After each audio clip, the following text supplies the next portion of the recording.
Hello everybody, my name is David Jaume-Andreu. I'm the director and producer for Ninja Gaiden Ragebound, and today I'm joined by two of my wonderful colleagues, Miguel. Hello, this is Miguel Murat. I'm level designer at The Game Kitchen. And also joined by Uriol Tartarin. Hello, I'm Uriol. Nice to meet you. I'm a game designer for the project. So in today's video, we will be showing some unseen footage of the game, focusing on one new level that we're working on, and we'll be also showing some stuff related to the shop and the upgrade system of the game that was teased on the recent demo at the Steam Next Fest. So let's actually start with this. Uriol, can you explain us a little bit about the shop system and the upgrade system that we've introduced in Ninja Gaiden? Sure. So now we are seeing the footage in the shop. Here the player will be able to purchase and equip different items that modify certain aspects of the game. We can find, for example, the talismans, which work as passive abilities, some better suited for a more defensive playstyle, and other fully focused for an offensive approach.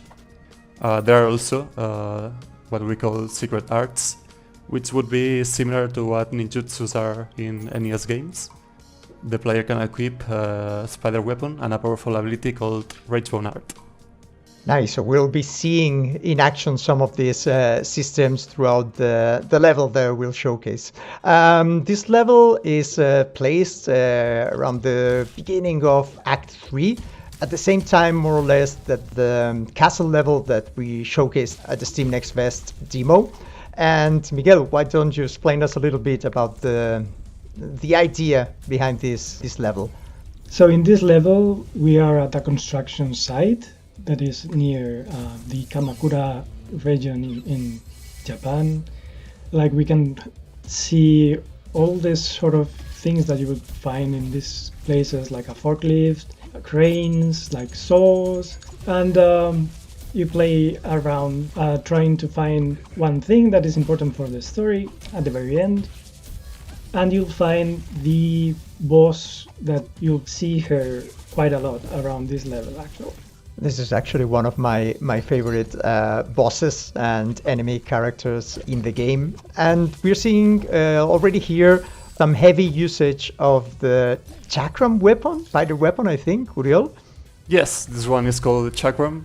As I said before, the player can equip what are called spider weapons, which are ranged weapons that each one has different properties. In this case, the chakram is a projectile which is thrown forward, piercing enemies, and then moves backwards midways until leaving the screen.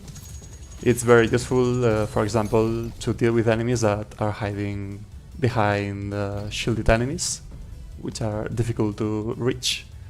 And well, each spider weapon grants unique advantages, so yeah, we encourage you to find the one that better suits your playstyle. I think that with the different passive abilities, the talismans, and the more aggressive abilities that are provided by Komori, everybody can get like a very different build, right? Uriol, we have like a more survivability build, get through like harder levels, a more challenging build if players want to play searching for a better score, and there's also a more aggressive assassin builds. Yes, combining spider weapons and different talismans, the player can tweak the way they play. You mentioned also some talismans which make the game harder. These ones are, for example, ones that totally delete out of the equation the checkpoints in the level. And if the player chooses to play with those talismans, they are rewarded with a higher score at the end of the level, up to an S++. So in this level we can see already a big chunk of enemies getting at you at once. That's right, like we've got many enemies in the game, but like some of them are placed with what we call a hypercharge. If you kill them, you get the hypercharge, which allows you to slice huge demons, like not just the small ones, but also the huge ones, which usually require more than one hit, or might even be shielded. but with a hypercharge you can kill them all. And it's something that it is there for you to use, but you don't need it. Like, you can play however you want. Like, you can enjoy slicing all the enemies on the screen and making some fun choreography and feeling super cool. And you can also like jump over the enemies and rebound on them, or go through them and leave them behind you. That's up to you. So several ways of getting through the levels, being like extremely destructive, being like attacking the enemies with multiple hits, or getting the best hypercharge opportunities. So here's Rivashi. We see her previously in the game. We don't want to make some spoilers, but here she's back, putting things a little bit more difficult. Yes, that's right. So in the game we have some sections that change a little bit how we play the levels. So it's more fun, more fresh. So in this part, for instance, like, you have to hide behind walls and elements of the screen so you don't get wiped out by the boss. But we are also getting hard in the hard mode. Isn't that right? Yes, we are also getting a hard mode. So we've rebuilt the levels. Like, the levels are the same, but we've made it different for the hard version of the game. It's not just like making the enemies getting more health points from you, but they also attack a little bit different. Like, the levels have more challenging parts with maybe more spikes, or maybe a different section as we played in the normal version of the level. In this level we have like a lot of platforming sections also, but the most challenging parts are definitely those of Kumori. We call like the demon detours, when Kumori commutes with the alternative reality and she can't move to different parts. We'll be finding quite a few of these around the levels. Yes, we have a few per level. Some are optional that will lead you to items and secret stuff, and some others you'll have to get them right so you can advance in the game. But I think players should not fear, because these parts of the game can be repeated as many times as people need. So you won't be losing any health points in these sections. It's just time based, and you can repeat these sections as many times as you need. But if you want to get like the highest score, you will have to take into account not only the time that it takes you to complete the level, but also catch up all the collectibles and to get all the challenges done. So about collectibles, Uriol, can you explain us a little bit how we're doing this in Ragebound? Sure. Through the level, the player will be able to find many collectibles. There are three kinds of collectibles. For example, we have the crystal skulls. Their purpose are to let you have the highest score in the level. But also, if you collect all of them, you'll have a special reward, which we will not be saying here. You have to find out by yourself. There are also the golden scarabs, which are the currency of the game. Those will let you buy items from the Muramasa store, the items we told you before. And finally we have the scrolls, which if you take one, you unlock a secret level. Yep, so we have like main level, secret ops, that's how we call them. And how are items unlocked on Muramasa shop? Yes, so item unlocks are tied to the score you are given at the end of the level. For example, you'll see at the end of this level that if the player takes a V, for example, they unlock a new spider weapon. So yeah, we encourage you to get the highest score in order to unlock the best items in the game. Okay, so talking about the Ragebound arts, you can see next to the health and key bars, there are some red orbs. Those are the rage orbs, which if you replenish them, you will be able to use a Ragebound art. Ragebound arts consume all those orbs and lets you use a powerful ability. We have many different abilities, each one for a different playstyle.